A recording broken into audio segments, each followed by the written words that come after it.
I'm Randy and I make candy, and today I'm making chocolate using cacao nibs. Stick around.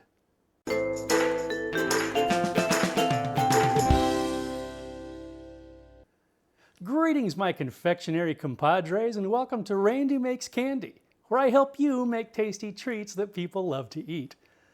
I'm starting a new feature here at Randy Makes Candy.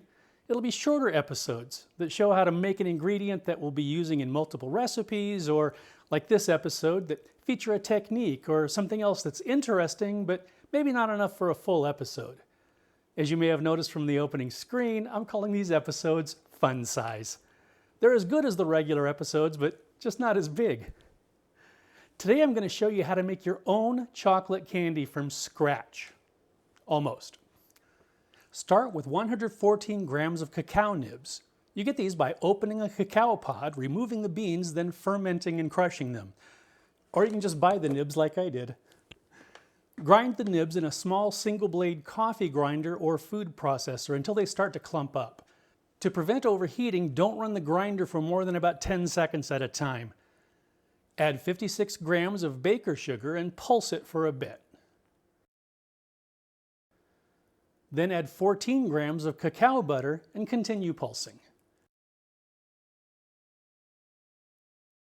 Pulse it until it liquefies.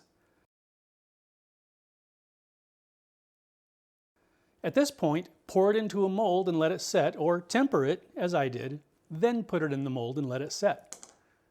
And that's it. Let's pop them out of the mold and take a look at them. They're releasing fairly easily, which is a sign that the chocolate is well tempered. They have a nice shine to them, but there's some discoloration here, along with a pesky air bubble.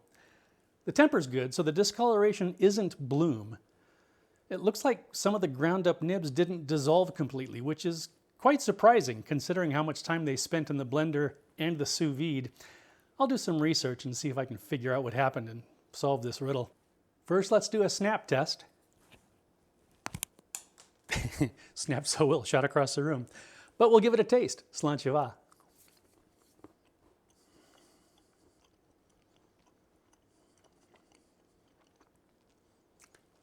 Flavor-wise, this is as good as anything you could buy in a store. It's not bitter, but it has that sweet, mildly astringent quality of a good dark chocolate. What it's missing, though, is the smooth, creamy texture of well-made chocolate. As I said in the tempering episode, that requires machines that cost hundreds or even thousands of dollars. This has a slightly rougher texture. Not objectionably so, but it's definitely there. But if you try this, which you really should, you'll have candy made from chocolate that you produced, and that's pretty dang cool. Thanks for sticking around, and I hope you'll join me next time.